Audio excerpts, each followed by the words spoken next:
All right. Hello, everybody, and welcome to another amazing episode of the Two Half Squads, the one and only podcast on the net dedicated 100% to the greatest game in the world. Jeff, did you lose something? He's looking around his That's room. well, I cannot find my hat, my ASL hat, my two half squads hat.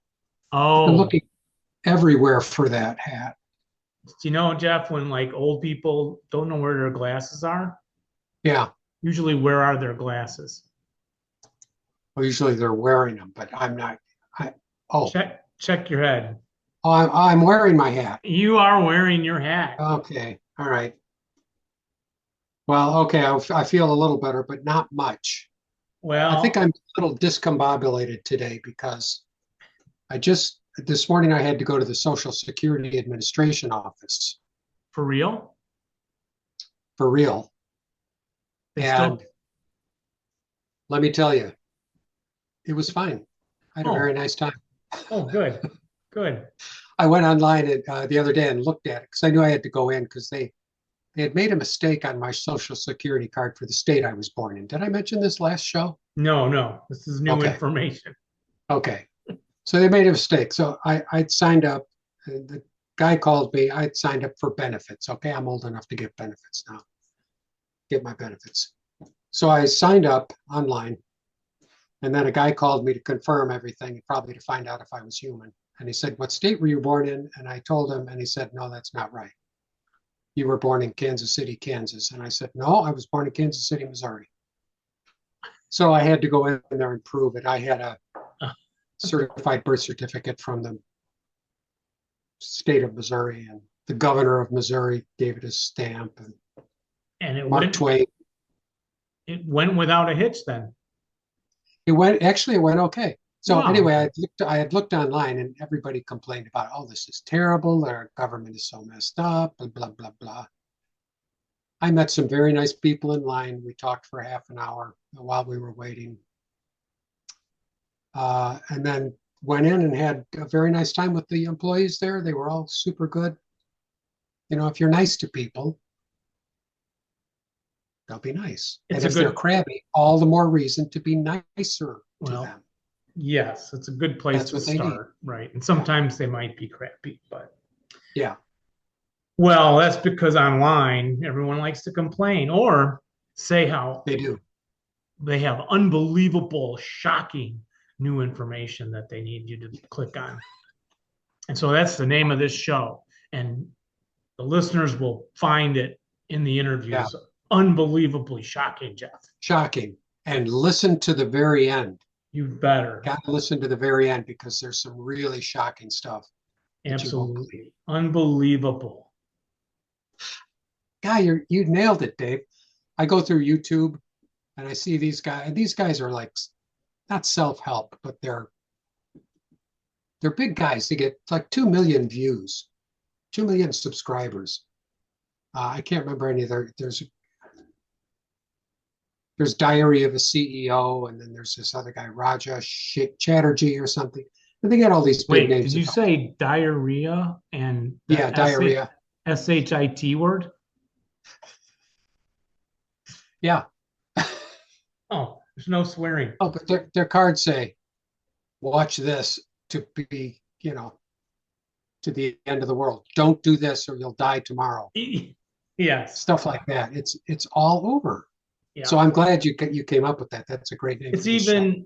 even kind of creeping into the news items a bit, It is. like, It is. oh, look what they've done, and you click it and you're like, well, that's almost normal for them to do Yeah. that.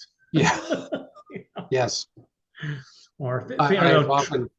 they'll do the community too. They'll say like in Palatine, but I think those are just like ad clicks, so I never hit those, but it'll pop up on the Oh, screen. yes. Like, Yeah. shocker in Palatine. I'm like, oh, I Yeah. live in Palatine. I Yeah. better click that. Yeah. Don't do it. Don't click. Well, anyway, spring has sprung. It is. It has. And it does. It's And beautiful. It's a beautiful day out. It was a nice day to be standing outside at the Social Security administration building. Outside, the line was that long? Well, I got there before they opened, Oh, so we had to stand outside. okay. But yeah, it was very, very nice here in Chicago. We've got no complaints really. Yeah, windy though. I'm biking around, Windy. taking Yeah. my eBay stuff over to the post office every Monday and Tuesday on my bike, but it was really windy. So if you're into Conan Savage Swords, everybody, I'm putting them on eBay over the next. I already sold like 30 of them. Doing them in groups of 10, trying to reread them all before I part with them, but it's a lot of work.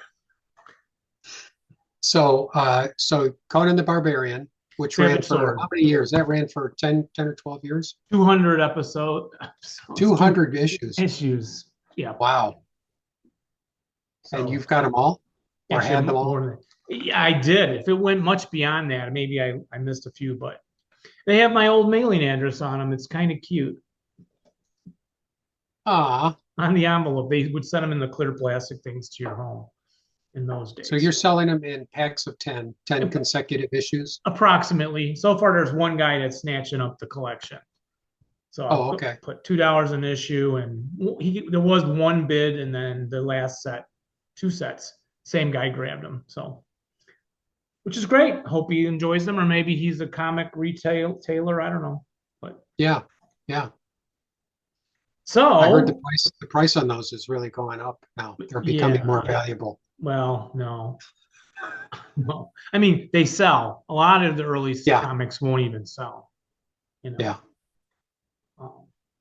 I looked at the Conan Jones averages this morning, and they were up 3% at the opening bell. There probably is like something similar to that for people that are collectors in certain things. You could see what the prices are for stuff. Yeah, there is. I used to hand out a digest thing when you go in every month to the shop, and it would run the prices on paper. And I'm sure it's all digital now online. But played a game with Mike and Dave. I think I'll record something with them to put on a future show. For now, we got two great interviews. We got Rick Reinesch up. Excellent. Interviewed him at the March Madness, and he can give us a big update on a little untimely because the game already came out, the Mannerheim Cross, as well as other stuff that's going on at Bounding Fire Productions, our sponsor. My bell is missing. Go out and buy Bounding Fire products, which you'll hear all about here too with Rick Reinesch. Yeah. Go to the interview. Go to the interview. Hi, Rick. All right, this is Dave, and I am. Where am I at, Rick? Again? You're in Kansas City, sir. I'm still in Kansas City, folks. I know if you've been listening, you're gonna hear show after show after show of interviews. Like after we did Aslock, we filled half a year of interviews, and this is Rick Reinesch. Hello, sir. And he is famous. He's famous ASLer, and we talked before. Do you remember how long that was or anything? Oh, that was back about 4 years ago now. Just 4? I think it was just before COVID. Okay, that could be. And we did remote. Yes, we did. I was sitting up in my game room in my home. Okay. In Austin. Right. Because you are from Texas. I am from Texas. And you do so much work with other groups that I start to think, I thought Rick was in Texas. He lives in Kansas City now. I do a lot for a lot of other groups. Okay. I do the packs for these guys here. I do their t-shirts. I do the packs for the North Texas guys. I mean, obviously what I do for BFP. Yeah. So how do the counters get printed? We've got a printer. Yeah, we've got a printer that we use here in the States. Computer layout? Oh, well, as far as layout, I do all that. Yeah. On the computer, right? I mean, it's modern day. Yep. And then I actually, if you want to get technical, I use CorelDRAW for the most part. Oh, okay. We've got a template that we get from our printer that we use to lay all the counters out for production. But I use CorelDRAW to actually produce all the counters that we use for BFP. Yeah. Okay. All the images, all that stuff, all that's vectorized. Some of the other applications that I use for some of the stuff that we'll represent, like the cover was a lot of Photoshop and PaintShop Pro. We liked that kind of stuff. We liked the cover, and so I'm excited to do a box art review on that. It's I'm- real I'm art, actually- right? It's not just a photo. Well, it's actually, there's about a half a dozen components that yeah. make up that That image. makes it original art. So yeah, so there was about a half a dozen components. A lot of it worked together with, like, say, Photoshop. I did Corel Paint Shop Pro. I did actually some Corel Draw is actually in there. So I did, and there was a number of elements that made up that Wow. image. Yeah. And you did the cover? I did. Okay. Is that your first cover? No. Oh, no, You've been doing no. them for Bounty Fire. Yeah, basically from starting with Crucible of Steel, Yes. Well, I think you've crossed a I did. threshold. all the covers since then. I think you moved into a new realm of coolness with the cover. The It's- others are fine, but I think you Yeah, kind of tell like I just, this how's a one, computer so saying. Chaz, I think, has set the bar for me pretty high now. We've got, so we're working on our next pack, which is going to be Gathering Storm. And yeah, it's going to be tough, I think, to top this one. Okay, so doing that cover, well, we should probably just call you again when we do our box art review and just talk about the cover. We could, sure. So maybe we'll go to something else now. Okay. I don't know, whatever. So and now I'm taking it all over the place. Yeah. So Chaz, we've not talked to Chaz. Chaz, I've talked to Chaz a couple of times. I'm working on twisting his arm to say, we got to get with you guys. Okay. And he's actually said yes. He's actually admitted he does need to talk with you guys. Okay. And so I'm gonna. He keeps telling me, he says, when I'm not so damn busy. Well, yeah. So, but he's definitely interested, and I'm definitely going to see if I can't work on twisting his arm. Okay. So he doesn't not like us. He does not like you guys. Oh, okay. Because we right away think, well, he might not No, like it's us. yeah. It was funny because I actually talked to him before about it. He was like, maybe, well, after Mannerheim Cross gets out, because we were Now would be a good the time. number of hours that Chaz and Sam, myself, and the other guys we put in on that is just crazy. Yeah, and no doubt. The amount of research that Chaz does for all this stuff is incredible. Yeah. I'm amazed at what the guy comes up with. Chaz, we thank you. We thank you. And you don't really have to come on, but I see you tried to edit out that comment by making a noise on your phone. No, we just appreciate it. Right? You got to. The thing looks great, So yeah, Chaz may come on someday. Sam's still doing fine. Sam's doing great. Okay. I see him every once in a while. And you were going to get on us to come to Texas, which I'm always going to be on you guys to come to Texas. It's okay. We like it. It's nice to be wanted somewhere. So I'm going to do the plug for the tourney this year. Let's do that. It's our 31st this year.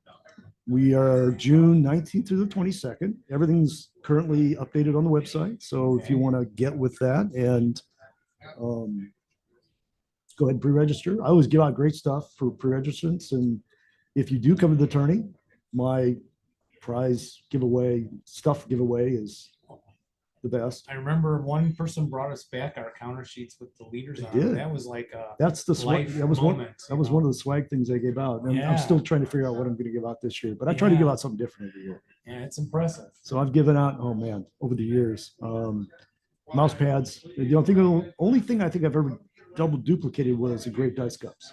Okay. I gave everybody's personalized engraved dice cups one year. Yeah. I did. Are you listening, listeners, to this? Yeah, I gave out some tweezers that were personalized. Yeah.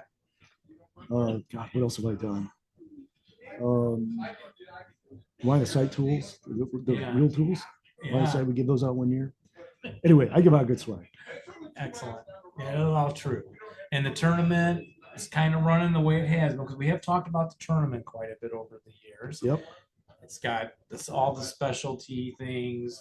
it's running the same way it always has. Yeah, Ferocity Fest on Thursday, Friday. Yeah. It's we've got 2s and 12s as far as what we give away, the team awards, the individual awards for first and second, and of course Major Johnson, Yes, Major Johnson. which it seems to be anybody can win Major Johnson. It's the way I've got it structured. It's not whether you win or lose. It's how much ASL you play over the weekend. And to win that, you got to play a lot of ASL. And the weekend runs now full 4 days. Like Gaslock? It's actually Extended into almost- a week or no? It's not quite a week yet. Oh, it's damn So close. come down Thursday. if you actually come down Wednesday, because we start off first thing like 8 a.m. Thursday morning, and we'll play through Sunday. Okay. And there's guys doing pickup games Wednesday afternoon because the room will be set up by Wednesday. Okay. So we get guys who will come in and they'll start a pickup game Wednesday evening. So technically, I suppose be there 5 days. Yeah. Yeah. And then it ends Sunday. It ends Sunday. We have to be out of there by I think 4 or 5 in the afternoon. Okay. And then there's set rounds. Is that still a set? No, there are no rounds. Right. It's like more like S-Lot's gone. It's basically it's all open. It's all open Yeah. gaming, all open playing. What I do as far as the individual, the only real structured part of it is the individual championship part. What I'll do is on Friday, after Friday's play, I'll look and see who's basically got the most at least victories in that. And I'll come up to you and I'll say, do you want to be a part of it? I just make it an 8-man bracket. It's as simple as that. I'll just come up to you. Because look, a lot of guys who come to the tournament, they really don't care to be a part of the competition. They just want to come play a sale for 4 days, 5 days. So I just give you the option, give you the choice. Do you want to, if you want to be a part of it, and if you've got the record, if you want to try to vie for the top individual award, I'll give you the option. If you don't, that's perfectly fine too. So it's a very laid back environment. It's from my standpoint, I just want guys to come in and have fun, have a great time with it. And if having a great time means just playing setting up a CG and playing for 3 or 4 days that way in a nice concentrated environment where it's set up, it's not going to get tipped over or anything, then great. Yeah. Now, how long have you and Sam and Chaz been friends, or is it more of a working relationship through? Well, I've been friends with Sam for probably basically almost since I came to Austin, which is about 2000. 2000, okay. And Chaz, I actually met in 2008 here at March Madness. Oh, okay. I think it was 2008, 2009 when he and I first tagged up. It was basically while he was here serving at Fort Leavenworth. I think he was going to the War College at the time. And then you did do ASL before the Texas days? I've actually been involved with ASL since about 83. When I was in college, one of my professors, Bob Medra, who is the guy who did the famous journal articles on the statistics and stuff. Oh, yeah. He was my professor. He's in the Pantheon. Yeah, he was my professor at the University of Missouri. Okay. And he was, I played with him on a lot of the play testing and stuff he was doing for Avalon Hill at the time. And one of those was Advanced Squad League. Okay. We probably talked about this the first interview. I don't know if we did or not, but so there's the 9-1 Lieutenant Reinesch in the German one. That's me. Okay, yeah. And that was in Beyond Valor. Okay. So, but I've been involved with ASL basically since before it was out. So basically since about 82, 83. Yeah. Bob Mendro, is he alive still? Bob is, I think, still alive. I wonder if we could get him on the show. He lives in Rolla, Missouri. Still, I believe he's still alive. I think I tried to check on him actually a couple of years ago. I think he was still kicking. Yeah. So nice to get him, Mark Nixon. Oh yeah, that would be great. We've hit a lot of names lately, Kibler and Charlie, Rex and everybody over the last year or so, and ready to redo some interviews too with them. Yeah, but it's great stuff. Yeah. And so Bounding Fire, then we got this great pack. Anything we should know about this? We did the components. We'll be doing more pillboxes. I'm all into those rules, making my notes to kind of present that. Yeah, so the things that we put into this pack that are, again, fairly unique to at least the fins for the pack was concerned. The anti-tank heroes, which basically heroes running along Panzerfaust. Yeah. And they've got some special capabilities when it comes to attacking AFEs. Because a lot of the fighting for the Finns was attacking the Mannerheim line. And that was almost like, Siegfried line type of stuff, and as far as the fortifications and whatnot. So they had some pretty serious bunkers in the Mannerheim line, which short of trying to, rather than trying to stack up 157s or 357s or whatever, We did the basically multi-vertex Which boxes. I'll put in here. And by the time this airs, maybe I would have covered that on the show. But yeah, I'll put an image in here. So the first thing I opened that up and I saw those large. And I'm like, So the large ones, these giant pillboxes to Yeah. lay over the board? no. Were they that big? Well, see, the challenge with that is, you've got a 5/8 inch counter that covers conceivably up to 3 covered arcs. Yeah. And each, because of the unique characteristics, you could have, a stack in each one of those covered arcs. Well, it doesn't really make much sense. If with a 5/8 inch counter on those hexes, you'd have a stack like 2 inches high, and you wouldn't know where it would go. So that sheet that you're referenced to is really a play aid. Yeah, it's an exploded view. It's an exploded view. You put it off to the side, and so for any given hex, and because there's really not that many. I mean, I think most of scenarios have 2, maybe 3 at best. Of those things, I haven't looked at those scenarios. Yeah, there's not that necessarily many of them. A lot of them have 1, 2, maybe 3. I think maybe some of the big scenarios, maybe 3 at best. I'm going to try. No, I think I'm okay. Okay, good. So at most they have. Yeah, it's usually again 2 or 3 of these might be on the board, and again they could have anywhere from 2 to 3 separate covered arcs, and again because of the unique rules on those, because each one is basically its own little separate covered arc, facing. It's almost, if you think of them like stacked one covered arc pillboxes. Yes. And so we had some unique rules to be able to handle those, but it's all kind of squashed down into one. The problem is when you do that, now it becomes very congested. Yeah. And so we did those blow ups to allow you to put those off to the side so you could track, okay, these guys are in this covered arc, these guys are in that covered arc, and in terms of how you assault them, how you deal with fire from them, at them, whatever. Yeah. So.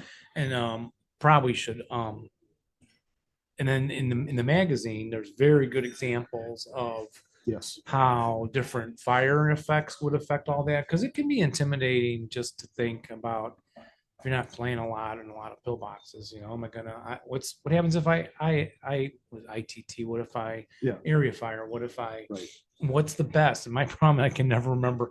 I'll work out what's kind of the best. Like the bonsai's coming, am I supposed to fire 2 hexes away and then adjacent and then when they enter, or is it mathematically better to do the and you work that out and then I play it again later. So these examples are wonderful. So with Chaz definitely, there's a couple of things. Chaz wrote all of those, and he does spend a lot of time on them.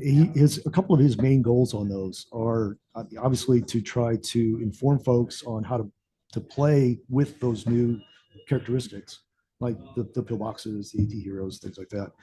But also, in terms of when we're looking at articles for the magazine, what is a characteristic of the game that necessarily doesn't get a whole lot of play or can be misunderstood? Like, so for this one was Winter Warfare. One of the big articles in there is just covering. Yeah, I saw the chart and I didn't read it. The chart, but if you look at it, it's not just for BFP stuff. It covers just in general. Yeah. The chapter E winter stuff, like ground snow and all that. How do you deal with winter in terms of extreme winter, camouflage, and all that good stuff? Yeah. It does a really good job, kind of like the old Slopes article. I think it was in Crucible Steel. Yeah. That's a great article. The Bocage article that came out in Cobra. So it's basically he looks for an article that will really help explain the game and for those maybe lesser understood like terrain and characteristics in the game. Yeah, looking good. Yeah, and it was like, okay, this covers the winter stuff. This is good. It's kind of like a general article. Yeah, or annual. This one, journal. Mannerheim Cross, I'm really excited about. When we were putting it together, one of the best received, I think, games of packs that we've ever done was Blood and Jungle. I think a lot of them have done pretty good, but I think Blood and Jungle is probably our best effort to date in terms of, I think, reception. And because I think the nature of how I think it reintroduced PTO to a lot of folks, I'm actually hoping that Mannerheim Cross does that for the Finns. Hakapali was great, but what was nice about putting Mannerheim Cross together is we were able to work with Tuomo, who Yes. who did Hakapale. He helped us tremendously. We worked very closely and in a long time with him on doing Mannerheim Cross. So a lot of the things that frankly didn't make it into Mannerheim Cross, or maybe didn't get done in the way that he maybe would have liked to have seen it from Mannerheim Cross, or From for Hakapale, Hakapale, yeah. we were able to do in Mannerheim Cross, both for ourselves in terms of the product that we produced, but also I think for him to be, I think, much more happier about how the Finns are represented in the game. Yeah. So that was very cool. Yeah. So I think I'm actually very excited about that aspect of the pack, because I think it could be a very good treatise for the Finns, because it covers not only the Winter War, it covers the continuation war in the mid 40s, or 42, 43, plus, and then the Lapland War at the end, after the Russians had basically come back in and told them kick the Germans out. Yeah. So Yeah. Poor Finland.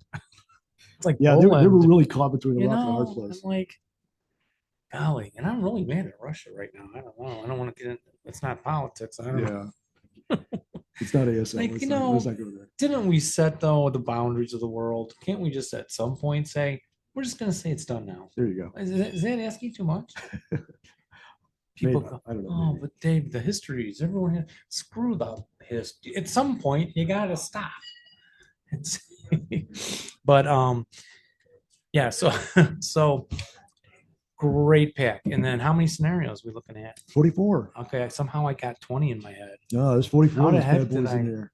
Boy, you guys are gonna They have cover, and it really, and it covers the gamut, everything from tourney size up through the big boys. Yeah. Is there a monster like Last Bid or something? No. Because There's no big historical board. Yeah, it's not nothing like flying turrets. Yeah. Which came out in Crucible, and that's a huge one. Nothing quite that big. There are about 2 or 3 fairly decent sized scenarios in there, as far as fortifications and counters and whatnot, but nothing that big. And we did look at the boards already on the show. So there's a little variety of boards. And I like the explanations. We just had Jeff read them straight up, the explanations. Yeah. Just read it. We're just going to look at the board. 'Cause Yeah. It's so succinct in saying what the board is. Mhm. And then the counters, we're looking at some new vehicles and some changed vehicles from. The change vehicles you're going to find, most of those are the addition of canister to basically the core set. Again, through a lot of the research that Chaz has done, he's found that a lot of especially the Russian tanks in the game, a lot of them were equipped with canister, which just isn't present in most of them. So where we found instances where canister does appear on a tank and it doesn't appear in the system, we released that as a BFP counter with basically is essentially the course's counter with the addition of canister. Yeah. And so if you find those types of in those situations, that's usually the delta. And then we've got the good marker counters, like the having it. The marker counters is now a lot of those appeared in previous products. Yeah, I have a few, but now I have more. So the ones that are different this time, obviously, are the I actually did drift counters, which I was never the old drift counters. There are old drift counters, yeah. There are drift counters in the system now, but they don't represent. You have to represent with a covered arc in the game. Yes, the rules. that's right. Recommend or dictate a covered arc direction. Yeah, I think it's a hex side direction. Yeah. For the drift, but there's no error that appears currently on the counter. So I created my own. Oh, that's why those appear. Okay. Because you'll notice Okay. they have an arrow that you can point to. A hex side. Yes, that okay. Right. So that's we did that. We did, in addition to that, the Berserk counters are something I've wanted to do for probably 15 years. Okay, I'm not remembering. We covered them, but All the red Mine. counters. I know you said the Broken Ground did Oh. those, but those are mine. yes, I got it wrong. Yes. I knew I got it wrong. Okay. Like as it was going, I'm like, wait, I probably got this not right. Yeah, Alan Finley helped, but you're publishing all the counters on your own. Alan didn't do any of those. Those are all mine. Right. My brain, yeah. And then I think I Yeah. saw the red. Yeah. So I was like, oh, that's like that. Maybe. And I saw Alan's name somewhere on a credit Alan, for play testing. actually, yeah, Alan, I think did play testing for us. Oh, okay. And then I thought, oh, maybe he did this. So I didn't, research it. So Yeah. apologies to Rick. I get to do it in person. That's nice. Yeah, so they have the Berserk, Red Berserk, and that was in an SL way in the day? Or who came up with No, that? I think it was Kinetic Energy guys came with it way back in the day. Okay, Kinetic Energy. And they Yeah. published counters that were red? Yeah, Okay. they did the Berserk counters way long time It ago. wasn't a Squad Leader original No. thing.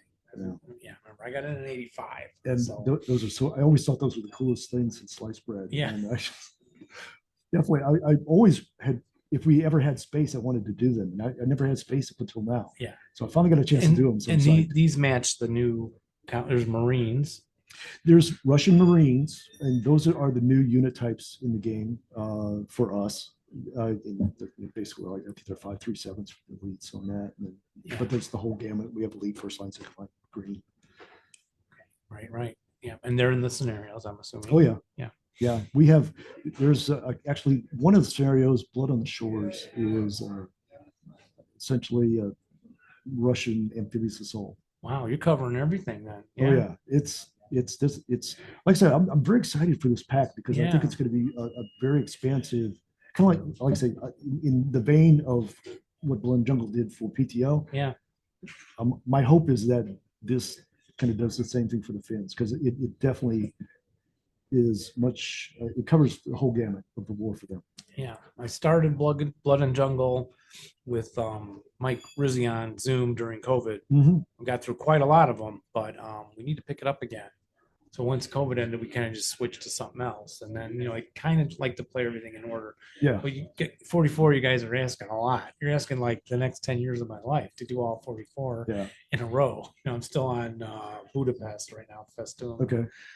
Trying to got 4 of those left. And I could say I played all of them. Yep. But if you make yourself play all of them, you're getting all this variety that Rick's talking about here, right? You're forcing yourself to jump back into a landing, jump back into night rules or whatever else you don't usually. Actually, I don't think there's a single night scenario in the pack. Yeah. Okay. I think so. A lot of pillbox. I am going all over the place, but the pillboxes, the arrows, the covered arcs are different on.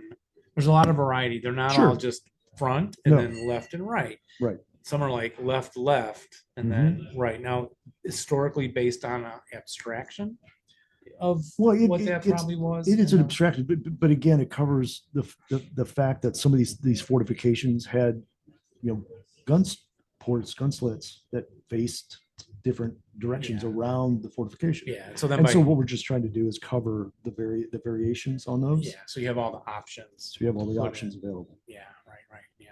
And then a fortified pillbox. I read. Well, that's what those are. Those are fortified pillboxes, FPBs. And that just increased like the covered arcs just by a little bit. Well, no. Don't confuse. The pillboxes that are in there are the fortified pillboxes. Okay. Yeah. So that's what we call those. So the 368s, 268s, those guys, those are the fortified pillboxes. So if it has more than one covered arc on it, that is a fortified pillbox. Oh, okay. That's part of the definition. Yes, part of the definition. And then the numbers were a little. They're increased by stronger. 1. They're increased by 1. They're instead of 5 set, like for the gray ones, instead of 5.7, they're 6.8s. Yeah, because I think I did go in and take some time to compare those before. Yep. It's a great pack. Anything else about the pack you want to cover? Well, let's see. Additional stuff. We have anti-tank boulders, which were again a Finnish kind of unique characteristic. Yeah, I read the background, but not the rules yet as I was going through. The Finns did a lot of that. They put these huge boulders. Yeah, they moved them into an area. Yeah, and used them as kind of quick anti-tank obstacles. Yeah, and I think the background said that some were fairly effective and some really weren't, and so there's some variety in that. Yes. In the rule. Yeah, that's new too, and it has counters. Yep, for those. Yeah. Let's see what else.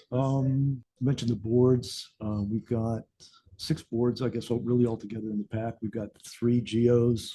We've got a half wide, basically a fort style board, and then a double wide, which is really covering kind of a small, kind of a village city type of terrain with a river that runs down through the center of it. All right. Well,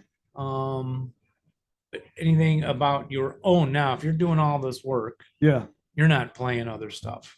You're I am not? actually playing other stuff. What are the things are you playing now? I'm actually playing the Next War series for G&T right now. In addition, Okay. I've got Next War Iran on the game table at the current time. We played Taiwan twice. I've played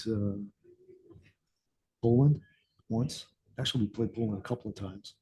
And then we've got Iran going on the table right now. Okay. How do you find time? Did you say you're retired? No, I'm not retired right now. In fact, I'm supposed to be working some of this weekend. So. Well, then maybe we'll have to let you go. But anything else you want to cover? Let's see. We got the tourney. We've got the tourney coming up. We did I'd that. love to see folks come. Yep, come have a everybody good time. out. Yeah. Again, I'm going to twist your guys' arms. Yeah. Physically twist your arm on since you're here. But I'd love to have you and Dave come on, or you and Jeff come on down. Yeah. Let's see what else.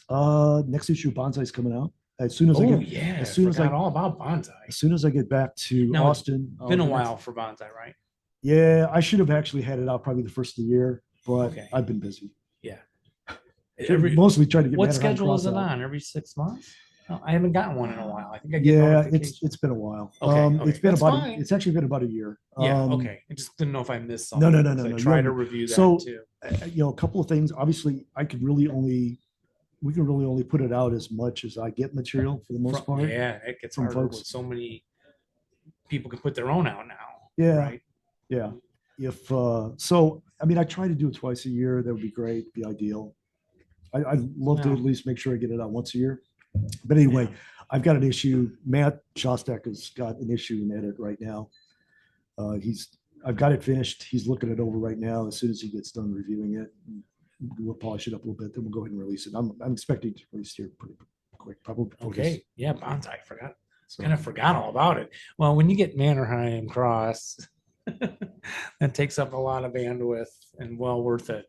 And I am a Finn fan, so someone was saying, "Oh, someone said they don't like to play the Finns." Oh, the Finns are fun. How? Why would that be? Yeah. The Finns are great. Yeah, absolutely. So love to have it all. And my gaming current most person is Dave Timonen. You may have heard on the show. Mm-hmm. Finnish. So he's half Japanese, half Finnish. That's quite a combo. Personally himself. Yeah, that's quite a combo. Yeah. And so he's big into, he's like, well, got to play all the Finns. And I wanted to do some other things first before I was a little worried. I was going to show him all this. And he's going to go, oh, that's what we're doing next. All 44. And I'm like, oh, wait. Okay. Yeah. Maybe how about a little of that deluxe ASL pack that's still sitting there or something else over here. But what a problem to have. So many great games to play. Yeah, definitely. So, wonderful. So, all right. Should we call it an interview? Sounds good. All right. Thank you again. Always a pleasure. We Pleasure. have to get in contact more often.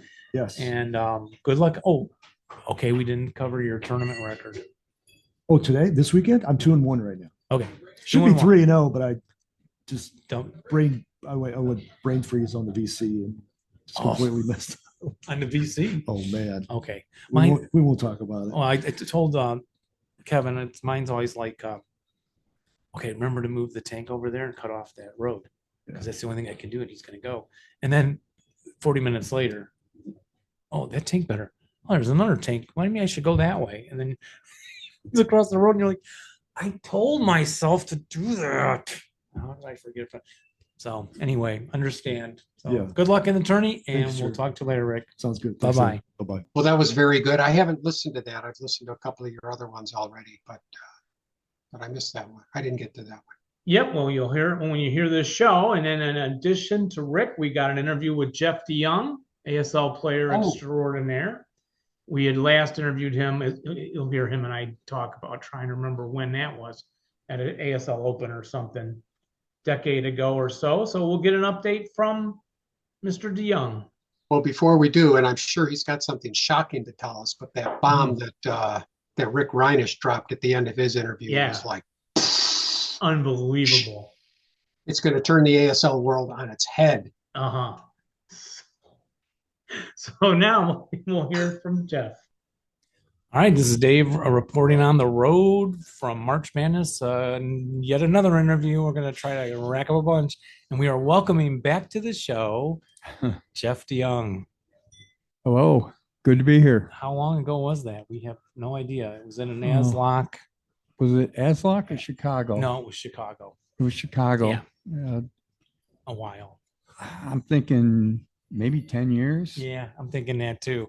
So we need to get an update from you. So what have you been doing for the last 10 years? Well, I retired. Oh, me too. Yeah. I retired in 2018.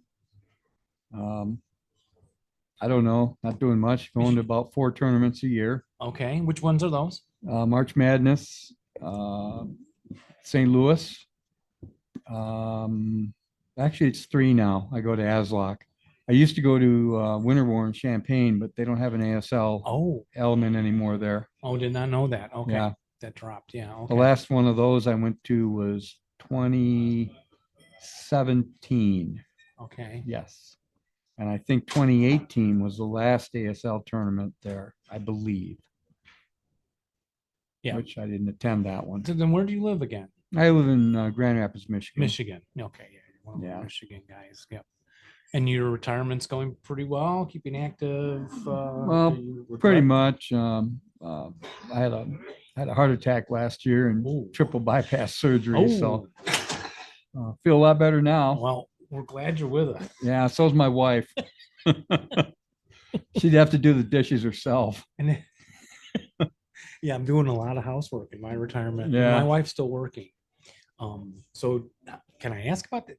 It just comes on, right? How do we not detect those earlier? Well, it was really stupid on my part. I was mowing the lawn and I didn't have the classical heavy weight on the chest thing. I just had a burning sensation. I figured it was indigestion. Yeah. So what do you do for that? You have a beer. And I Oh. felt a lot better. And 2 Yeah. days later, I went in to see my doctor and because I had a regular appointment, not because I called about that. I didn't Oh, even tell wow. my wife Oh, yeah. because I'm that's a thinking guy- this is yeah. stupid. She's Yeah. just gonna make me go to the ER, and that's Yeah. 4 hours of my life I'll never get back. So I go in and I mentioned no. it to him, and he said, "Well, we better do a blood test."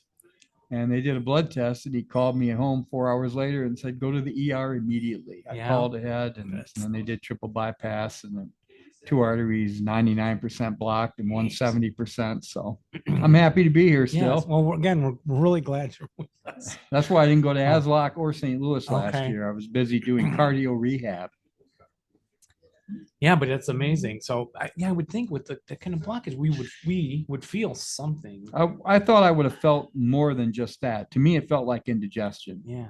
because I've had that before, and it's just like, but no. Yeah, or being more tired. And Yeah. I had a female friend. She's went in for a pretty standard heart check thing, and then they were like, "Yeah, we're admitting you right now, also blocked, like 2 blocked. I think she had triple or yeah, it was bad. I mean, just opened her up. Yeah. But she's doing great. So thank God for that. And then for your ASL world, you keeping up with buying games, or do you have got anything new? I'm not a completist anymore. Okay.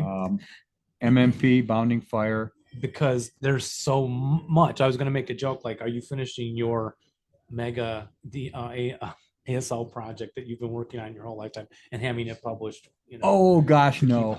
No, I do play testing for Bounding Fire, and I did a very, very little bit for one of the MMP things, but it was only one scenario, and it was while I was at a tournament. So mostly it's Bounding Fire. I mean, and really most of my playing is play testing. I mean, Larry Zoot and I get together a couple times a month, and the only other regular face-to-face opponent I have anymore would be DeVries. Yeah, Mark. Right. Yeah. I got another friend who lives in Georgia who's going to be retiring in August, coming back to Michigan, and he and I will start doing regular ASL. Oh, that'd be good. Yeah, that'd be good. I used to make the foam core maps. I've still got a bunch of That's those, right. but Yeah. It's very rare for me to do one now mostly because of storage concerns. Yeah. And it's hard to transport them to take them to a tournament. So Yeah, they're very cool, but the storage thing is, I mentioned to everyone who sat down here today, my wife is kind of getting where's this all going to go when you're gone, Dave, kind of concept going. Oh yeah. Well, I told my wife if Larry Zoot outlives me, she can contact him Yeah. and he can tell her Right. how much the stuff's worth. Yeah, or he can take it. So Yeah, and he might give her an offer to buy it, and then turn around and sell it on his online store or whatever. yeah, yeah. I noticed our local hobby shop, Games Plus, is they were running it's like estate sales now Yeah. of guys miniatures and war games. Yep. You can go in, and I made a joke heading into one that to all the guys waiting for them to open the doors. I said, "Well, don't worry, if we don't get what we want, we'll be able to buy it from each other when the next guy." Exactly. goes, you know? And to all your listeners out there, if anybody needs, I don't know if you're familiar with the Rogue boards. I think it was number 8, number 10, can't remember the other one. They were really weird colors, some pinks and all kinds of weird colors. I've got like 12 copies of one of those boards. So Okay. those are the old hard mounted map boards. Yeah, and they were just misprinted. Well, That's why they were printed them in weird colors. They weren't the standard colors for the terrain, and it was just on one board's got a pink hue to it. I mean, Okay. it's just board 9 was one of them. Board 9, board 8, and I can't remember the other one, but they were just really, really off in the colors. And I've had 3 people give me their what they had of their sets, which wasn't much. Yeah. But it included those Rogue boards. So Yeah. I've got a whole bunch of those. All right, contact us here, and we'll contact Jeff if you're interested. Yeah. Yeah. And so modules you're playing, then play testing. Is there any module like I'm playing the Budapest with one guy every Tuesday? Are you doing anything like that or jumping around? Well, we were play testing Mannerheim Cross. Larry and I were. Yeah. We spent the last few years doing that. Okay. I just got that. We did it on the last show, just the components. There was something else we did for him too, but I can't remember what it was. And I don't know. I think he's working on Gathering Storm now, so we may do some of that when Larry and I get back to Michigan and get on a regular schedule. But first, Larry's got to stop cavorting around the world on cruise ships. Larry, you've heard him. Yeah, He is going around a lot, isn't he? yeah. Well, he was on a cruise, and while he was on the cruise, he won another cruise. And now I understand he's going to be going on a cruise in the Mediterranean or something. I don't know. Yeah, well, they say these are the go-go years. We're supposed to move while we can. Yeah. And my yeah. wife is conscious of that also, saying, Dave, we did a nice Amsterdam, Arnhem Bridge. Oh yeah, yeah. And then Berlin. I took my wife on a walking tour of all the Cold War Yeah. and World War II stuff around there. And then, well, the listeners have heard me talk about it before. But anyway, that was one big trip we just did. And this weekend, she's with me here. We're visiting a friend. Oh, So I'm good. just in for the day. And yesterday we did the museums and stuff local. Yeah. My wife doesn't come to these tournaments with me. She would be No. bored. And No.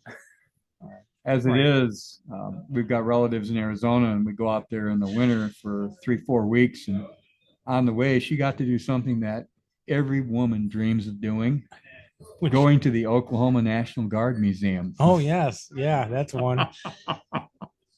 Now, my wife did a great job at the World War I Museum.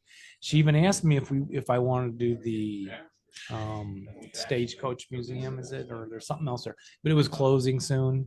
And then today she's helping our friend Pat because she's moving Okay. away. So then Dave Mresky and then talked about, well, if we come up next year and we don't want to stay in the hotel, he has some maybe rooms at the Hollis where they play. But anyway.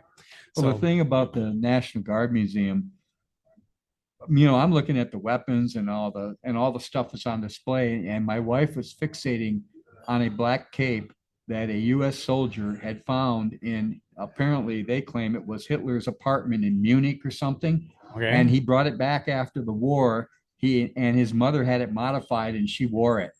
So essentially, she was wearing Hitler's cape, and that's what my wife fixated on while she was there. That like makes some sense to me, actually, that would be the most unique item. Oh, yeah. In the, I mean, I pointed out the French 25 millimeter AT gun that was on display, and she was not impressed.